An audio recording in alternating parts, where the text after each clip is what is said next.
Hello, नमस्ते, सत श्री अकाल, आदाब, गुड मॉर्निंग या गुड आफ्टरनून।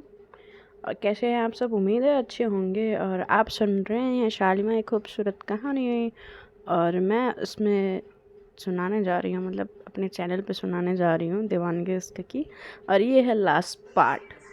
तो ये है लास्ट पार्ट। और आई होप ये सारी एक व्यक्ति की जर्नी आप सबको पसंद आई होगी। और आपने जितना इसको प्यार दिया और बाकी स्टोरी उसको भी दोगे। तो चलिए सुनते हैं आगे स्टोरी में क्या होता है और इसकी एंडिंग क्या है। तो ये तो जानने के लिए आप बड़े उत्सुक होंगे, तो प्रीवियस पार्ट देख लेते हैं। प्रीवियस पार्ट में ये हुआ था कि ये सारा प्रोसीजर, मतलब जो होता है, हाँ, जो हमारी अनंतिका होती हैं वो अनंत बनने के लिए तैयार हो चुकी होती है और उनकी होती है सर्जरी। और फिर उसके बाद से कहानी ये होती है कि हाँ, मेरे हर स्टोरीज़ में एक अलग पॉइंट ऑफ व्यू होता है। और पॉइंट ऑफ व्यू रखने का मतलब बस इतना होता है कि ज़िंदगी बहुत तरह की होती है, बहुत लोगों की अलग अलग अलग अलग तरीके से जीते हैं और अलग तरीके की ज़िंदगी होती है। तो अभी आप ये सुन लो कि आगे क्या होगा। तो उसकी सर्जरी होती है और हमारी सिमरन फिर से एक बार लड़ाई करके फिर वो अपने घर पे आ चुकी होती है। और वो मिलने पहुंच चुकी होती है आनंद से। और इसमें साथ कोई और नहीं दे रहा होता, प्रियंका दे रही होती है। और प्रियंका ने बहुत समझदारी से सारी चीज़ों को संभाला होता है। तो अब आगे देखते हैं क्या होता है इस स्टोरी में। तो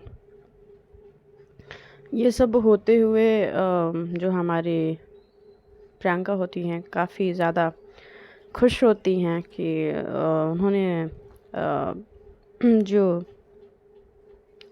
उनकी बहन होती हैं उनको समझा लिया होता है। और सिद्धि काफ़ी ज़्यादा तो एक्साइटमेंट नहीं दिखाती, मगर हाँ, वो इतना जानती है कि हाँ, उस इंसान से उनको मिलना है कि जो कि उनकी बहन की ज़िंदगी में है, ये सब कुछ बदल के रख दिया हो। ठीक है। तो सब कुछ बदलने का मतलब ये नहीं है कि क्या हुआ क्या नहीं हुआ कैसे हुआ, बट हाँ, ये हुआ कि हाँ, मतलब हमारे ज़िंदगी में एक इंसान अचानक से आता है और बहुत ज़्यादा इम्पोर्टेंट बन जाता है। ये पॉइंट ऑफ व्यू है। तो वैसे ही कुछ होता है। तो सिद्धि खुश होती हैं, नाराज़ होती हैं, कुछ उनका एक्सप्रेशन समझ नहीं आता, बट हाँ, उनकी माँ खुश होती हैं कि बस सिमरन खुश है और उस खुशी को बस वो जीना चाह रही होती हैं। इधर इनके डैड जो होते हैं, जो राहुल शर्मा जी होते हैं, वो वो भी अपने कुछ बिजनेस क्लाइंट्स को देखते हुए आते हैं हॉस्पिटल और शाम को उनसे मिलते हुए जाते हैं। और फिर अगली सुबह जब उनसे मिलने आते हैं तो बस इनकी ज़िंदगी में ऐसा हुआ होता है कि हाँ, काफ़ी कुछ अच्छा हो चुका होता है और काफ़ी खुश भी होते हैं। तो इनकी ज़िंदगी अलग ही मोड़ पे पहुंच चुकी होती है। और उसके आगे तो इधर जो होती हैं ना, काफ़ी यूँ कह ले कि अनंतिका खुश होती हैं और सिमरन को बोलते हैं कि मुझे डर लग रहा है। तो कहती हैं क्यों? आपको ही तो अपनी ज़िंदगी को चेंज करना था, तो अभी आपको डर क्यों लग रहा है? तो कहती कि पर वो तो मैं समझ रही हूँ कि मुझे चेंज करना था और मुझे चेंज चाहिए था, बट ये अचानक से इतना सब कुछ चेंज, मतलब समझ नहीं आ रहा है कि तुम मेरे पास हो और मेरी ज़िंदगी में ये सब चीज़ें हो रही हैं, मुझे यकीन नहीं हो रहा है। तो कहती हैं कि कोई बात नहीं, धीरे धीरे सारी चीज़ों पे यकीन आने लगेगा। तो वो कहती हैं कि वो मॉम और सिद्धि दीदी भी आ रही है मिलने आपसे। तो कहती हैं कि पर क्यों? तो कहती हैं कि वो मिलना चाह रहे थे आपसे। तो कहेंगे ठीक है, ओके, क्वेश्चन नहीं है, आने दो। और तुम ठीक हो ना? तो कहती हैं कि हाँ, मैं ठीक हूँ। क्यों नहीं ठीक लग रहा? तो कहती है नहीं ठीक लग रहा है। प्रिया आती है तब तक, कहती है कि अरे भाई, तुम दोनों का बातचीत ख़त्म हुआ? भाभी कितना बात करोगे, अब रहने दो यार, इसको रेस्ट करने दो। तो वो थोड़ा सा टांग खींचते हुए बोलती है। तो हम कहती हैं हमारी सिमरन की, हम कहाँ बात कर रहे हैं, आप उनको बोलो कि वो बात करना बंद करें। तो कहती हैं कि वो तो हो नहीं सकता, इसकी बकबक कभी बंद नहीं हुई थी, आज भी नहीं बंद होगी। तो कहती हैं कि फिर मुझे आप क्यों बोल रहे हो? तो कहती हैं कि हाँ हाँ, हमें पता है कि हम आपको क्यों बोल रहे हैं। तो कहती हैं कि क्यों? अरे हम आपकी इकलौती ननंद हैं, समझ रही हैं? फिर ये तो हाँ, तो जीजा भी तो हैं। तो तब तक वो थोड़ा सा शर्माने लगती हैं, तब तक प्रियंका आ जाती है अपनी मॉम और सिद्धि दीदी को लेके। तो कहती हैं कि ये क्या चल रहा है यहाँ पे भाई, क्या हो गया, क्या बातें चल रही हैं। तो हमारी सिमरन जो होती हैं कहती हैं कि कुछ नहीं दी, हम यही कुछ ज़्यादा कुछ नहीं, बस ऐसे ही। तो सिद्धि को देख के सिमरन को थोड़ा सा उसकी फेस का जो एक्सप्रेशन है चेंज हो जाता है। और तो कहती हैं सिद्धि की मिलवाओगी नहीं सिमरन। तो कहती हैं कि अनंत ये सिद्धि दीदी हैं और दीदी ये अनंत। तो कहती हैं कि अच्छा ये इंसान है जिसके लिए तुम इतना कुछ कर रही हो। तो कहती हैं सिद्धि कि हमें बेहद मिलकर खुशी हुई कि तुमने हमारी बहन को बदल डाला है, वो आज हमारे खिलाफ बोल रही है। तो ये तो प्रियंका कहती है कि अरे दी क्या मतलब यहाँ पर ठीक है ना, सामने वाला सर्जरी के लिए कि हाँ तो कब तक जा रहे हो। तो कहती हैं कि बस थोड़ी देर में ही जाएंगे। तब तक डॉक्टर आता है तो कहता है वहाँ पे जो होते हैं स्टाफ होते हैं उनको बोलते हैं कि इनको ओटी के लिए शिफ्ट करो। तो वो एक उम्मीद भरे नज़रों से सिमरन की तरफ देख रहे होते हैं अनंत, और वो कहती हैं कि रिलैक्स, सब ठीक होगा।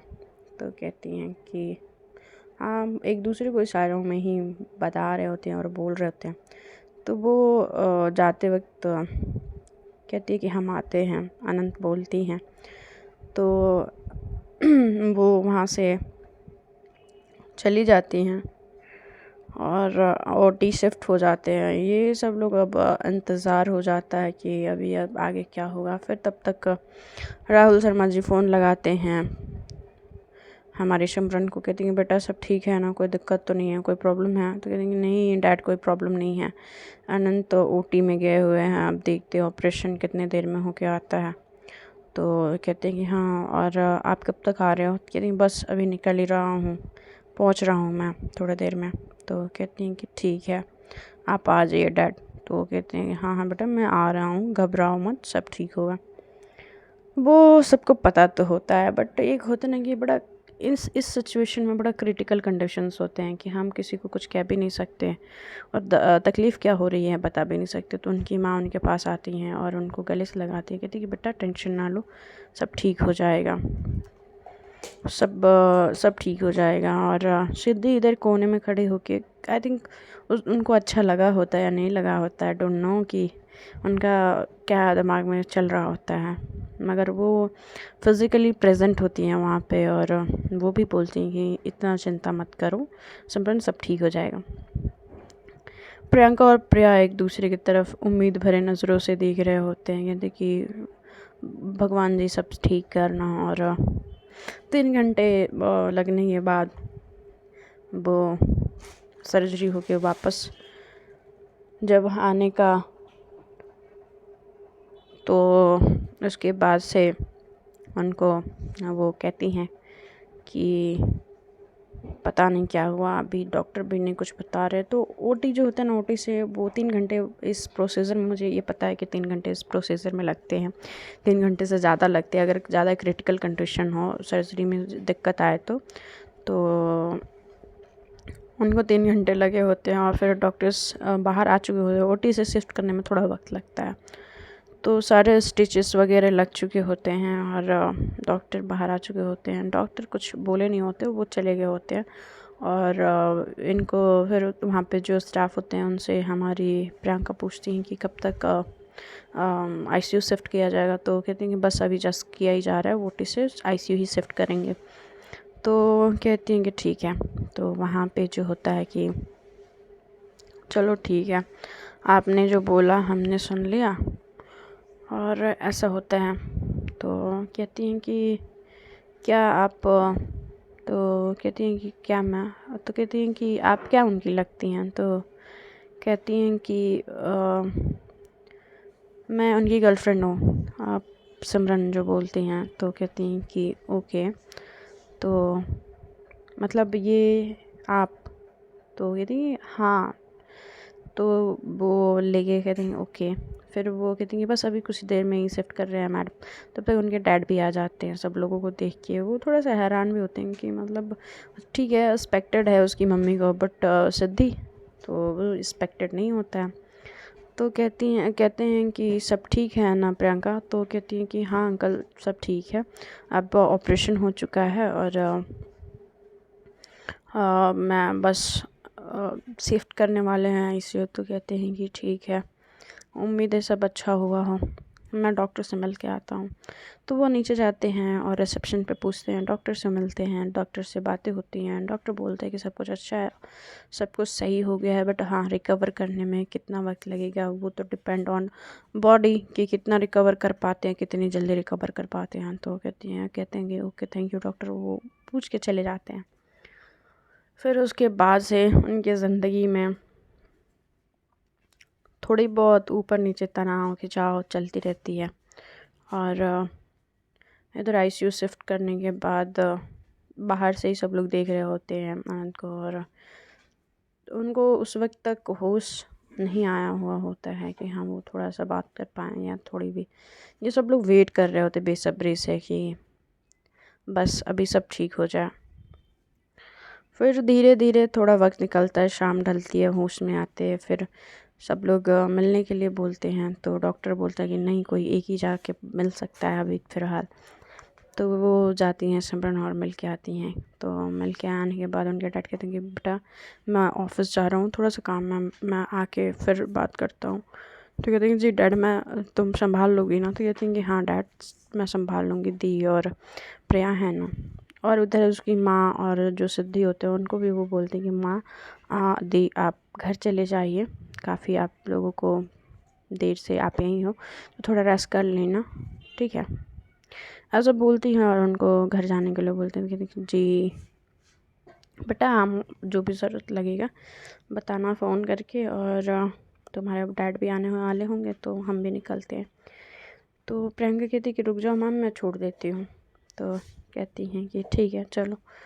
तो वो जाती है उनको छोड़ने के लिए, और यहाँ पे प्रिया और हमारी जो सिमरन होती हैं वो खड़े हुए होते हैं। उनकी ज़िंदगी कहीं ना कहीं सिमरन देखती है ठहर सी गई होती हैं। और प्रिया उनको कहती है कि भाभी सब ठीक हो जाएगा, डोंट वरी। तो कहती हैं कि उम्मीद यही है प्रिया कि सब ठीक हो जाए। तो ऐसे ही एक एक दिन करके आती हैं, ध्यान रखती हैं, मतलब सारा केयर करती हैं, और उनका खाना पीना टाइम पे मेडिसिन सब कुछ होता रहता है। दिन निकलते रहते हैं, वक्त बीतता रहता है, और कुछ कम नहीं हुआ होता है। तो उनके पिता के मन की कड़वाहट कम नहीं हुई होती है। सिद्धि भी एट लास्ट हार के वो भी अपने घर को वापस लौट जाती हैं और उस चीज़ को एक्सेप्ट कर लेती हैं। धीरे धीरे ये बात पूरी रिश्तेदारी में फैल जाती है। रोज़ किसी ना किसी के फ़ोन कॉल्स और रोज़ कोई ना कोई कहानी होती रहती है। बट अब हमारे जो सिमरन होती हैं उनको इस बात से फ़र्क नहीं पड़ रहा होता कि कोई क्या कह रहा है, और इनकी ज़िंदगी फिर पटरी पे आने लगती है। क्योंकि होता ना कि एक मेल टू फीमेल का रिलेशनशिप इस समाज में एक्सेप्टेबल है, मगर एक मेल टू मेल या एक फ़ीमेल टू फीमेल का रिलेशनशिप एक्सेप्टेबल नहीं है। बट जब अनंतिका से अनंत बन चुके होते तो अभी धीरे धीरे एनवायरनमेंट एडजस्ट होने लगता है। तो धीरे धीरे उनका रिकवरी भी स्टार्ट हो चुकी होती है। ऐसे धीरे धीरे 1 मंथ बीत चुके होते हैं, वही डेली रूटीन, और उसके बाद से उनको डिस्चार्ज मिलता है। मतलब 15 दिन पे डिस्चार्ज मिल चुका होता है, और वो घर पे आके वो सारी चीज़ें होने में 1 महीने बीत चुके होते हैं। और अभी सारी ज़िंदगी में मतलब जो प्रॉब्लम्स इन लोगों ने फेस किया होता है, एक जहाँ से जर्नी स्टार्ट किया होता है, वो जर्नी और अब की जर्नी थोड़ा सा नहीं बहुत ज़्यादा डिफरेंट हो चुका होता है। उनको उम्मीद नहीं होती कि उनकी ज़िंदगी इतनी बदल जाएगी। अब जो हमारी जो मैडम होती हैं, मैडम से सर हो चुकी होती हैं, अब वो अनंत हो चुकी हैं होती हैं अनंत शर्मा हो चुकी होती हैं। तो वो कहती हैं सिमरन से कि अचानक से इतनी ज़्यादा ज़िंदगी कैसे बदल गई, पता ही नहीं चला, और यहाँ से यहाँ तक की जर्नी हम लोगों ने तय कर ली। तो इन दोनों की ज़िंदगियों में बस एक चीज़ बहुत अच्छा होता है कि वो खुशी-खुशी तो सब कुछ हो रहा होता है, वक़्त बीत रहा होता है, 1 से 2 महीने हो जाते हैं, 2 से 3 महीने हो जाते हैं और वही डेली रूटीन मेंटेन हुआ रहता है, 3 से 4, 4 से 5, 5 से 6 और 6 मंथ बीतने के बाद वो पूरी तरह से रिकवर हो चुकी होती हैं अनंतिका और पूरी तरह से वो फीमेल टू मेल हो चुकी होती हैं। अब उनके फेस पे वो जो चमक अलग ही होती है, एक होता है ना कि एक अलग ज़िंदगी हो चुकी होती है एक मेल के साथ, मतलब वो उनके फेस पे वियर्ड आना और मतलब सब कुछ चेंज, उनके बॉडी पोस्चर्स, लैंग्वेज, सब कुछ में चेंज और कहीं न कहीं अनंतिका खुश भी होती, सॉरी सिमरन खुश भी होती हैं और ये सारी चीज़ें अब उनको फेस करने में कोई ज़्यादा कुछ दिक्कत नहीं होती है या अब ज़िंदगी उनकी चल रही होती है, तो अब सवाल कहीं और उठता है और ज़िंदगी कहीं और बनती बिगड़ते हुए दिखती है। मगर इन सब चीज़ों में ना प्रिया और प्रियंका की भी ज़िंदगी सेट हो चुकी होती है, वो उनका बिज़नेस भी एकदम बहुत ज़्यादा अच्छा चल रहा होता है और अब वो अब डिसाइड किए होते हैं एंगेजमेंट करने के लिए और उसमें सब लोग शामिल होते हैं, उनकी एंगेजमेंट होती है और अनंत और सिमरन भी शामिल होते हैं, उनकी फैमिली भी शामिल होती है, बट ना प्रियंका के रिलेशनशिप को एक्सेप्टेंस मिली होती है, ना सिमरन के रिलेशनशिप को एक्सेप्टेंस मिली होती है उनके फादर की तरफ से। बट एक इंसान सारी ज़िंदगियों को उलझा के रख दिया होता है और वो ज़िंदगी अभी तक उलझी हुई है, उनके फादर अभी तक नहीं माने हुए हैं, वो अभी भी मनाने की कोशिश कर रहे होते हैं नहीं हो रहे हैं और अभी भी नहीं चीज़ें उनके फादर की तरफ से ठीक हुई हैं। बट हाँ, कोई कब तक इंतज़ार करेगा, अभी तो इंतज़ार कर रहे हैं, कभी ना कभी तो शादी कर ही लेंगे, बट देखते हैं कब मानते हैं और क्या इनकी ज़िंदगियों में कितनी चीज़ें ठीक हो जाती हैं, कितनी चीज़ें अच्छी होती हैं। बट इनकी ज़िंदगी जो जैसी शुरू हुई थी ना, वैसी ज़िंदगी नहीं रह चुकी होती है, अभी उनकी ज़िंदगी पूरी तरह से चेंज।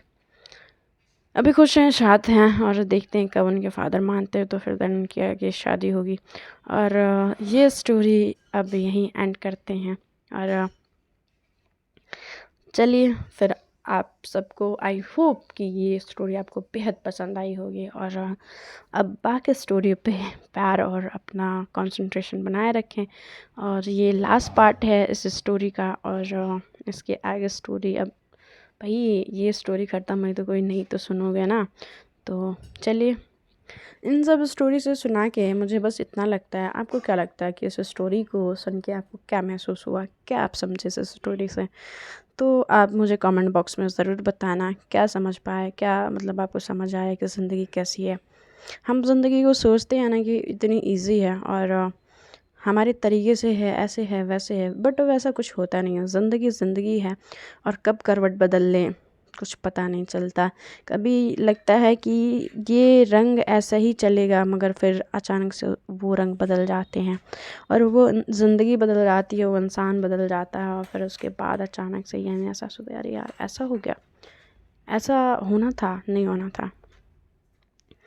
तो बस हम उम्मीद कर सकते हैं कि आप सबको ये स्टोरी बेहद पसंद आई होगी और कहीं न कहीं किसी न किसी की ज़िंदगी में ये रुकावट, ये ठहराव आया होगा और ऑब्वियसली यार कि मतलब जो इस तरीके के सराउंडिंग एरिया में रहता है ना, वो लोगों के सामने प्रेज़ेंट होने में ना काफ़ी दिक्कत होती है, बहुत दिक्कत होती है कि कोई एक्सेप्ट करे या ना करे या मतलब ज़िंदगी होती कैसी है समझ ही नहीं आता। अचानक से ज़िंदगी बहुत ज़्यादा खुशनुमा हो जाती है, बहुत ज़्यादा दुख भरी हो जाती है। तो उन सब चीज़ों में ना एक चीज़ याद रखनी चाहिए कि हाँ, तकलीफ़ आते जाते रहते हैं, इंसान बदलते और वो होते रहते हैं, बट खुद पे भरोसा नहीं खोना चाहिए। अगर खुद से भरोसा उठने लगे तो समझ लेना कि उसमें कुछ सच्चाई ही नहीं थी। मेरा मानना तो यही है कि अगर आपको जब अपने रिलेशनशिप से भरोसा उठने लगे या उसमें कोई सच्चाई ना हो या ये कह ले कि यूँ कि उसमें प्यार न रह जाए, तो खुद पे और उस पे फुल स्टॉप लगा देना चाहिए। तो आप सबको क्या लगता है, क्या करना चाहिए इस स्टोरी में? क्या अच्छा था, क्या बुरा पार्ट था? क्या सीखे, क्या समझे, क्या इससे सीख लिए? तो बताना ज़रूर और थैंक यू इस स्टोरी पे इतना प्यार दिखाना और अपने कीमती वक्त को उस पर इन्वेस्ट करने के लिए, जिन्होंने भी इस स्टोरी को बड़े दिल से बड़े सब्र से सुना है। हम बहुत ज़्यादा उनके शुक्रगुज़ार हैं और हम आगे भी सुनाते रहेंगे और ये सिलसिला यूँ ही जारी रहेगा, एक नई स्टोरी, एक नए लोग, एक नई कहानी के साथ। और आप बने रहिएगा हमारे साथ सालिमा एक खूबसूरत कहानी हमारे चैनल पे, और आपको नई नई स्टोरी और एक अलग सीख, एक अलग पॉइंट ऑफ व्यू के साथ हम सुनते रहेंगे और आपको सुनाते रहेंगे कि ज़िंदगी आखिर होती कैसी है, ऐसा दीवानगी इश्क की या कुछ ऐसा, क्या ये मोहब्बत है ऐसा। तो बने रहिए और अपना ध्यान रखिए, खुश रहिए। और बस यही है कि खुश रहने के लिए वजह की ज़रूरत नहीं है और दुखी रहने के लिए हज़ार वजह हैं। तो मुझे लगता है कि ख़ुद को खुश रखना सबसे ज़्यादा इम्पॉर्टेंट है। जब आप खुश नहीं होंगे तो आपको ज़िंदगी के जीने का कोई मज़ा नहीं आएगा। तो चलिए, हम आपको फिर से मिलेंगे किसी नई स्टोरी में, नई स्टोरी के साथ, और आप हमारे साथ यूँ ही अपना साथ बनाए रखें, प्यार दिखाते रहें और सुनते रहें हमारी आवाज़ को। तो चलिए, क्या कहें, अलविदा कहते हैं, बाय बाय, टेक केयर।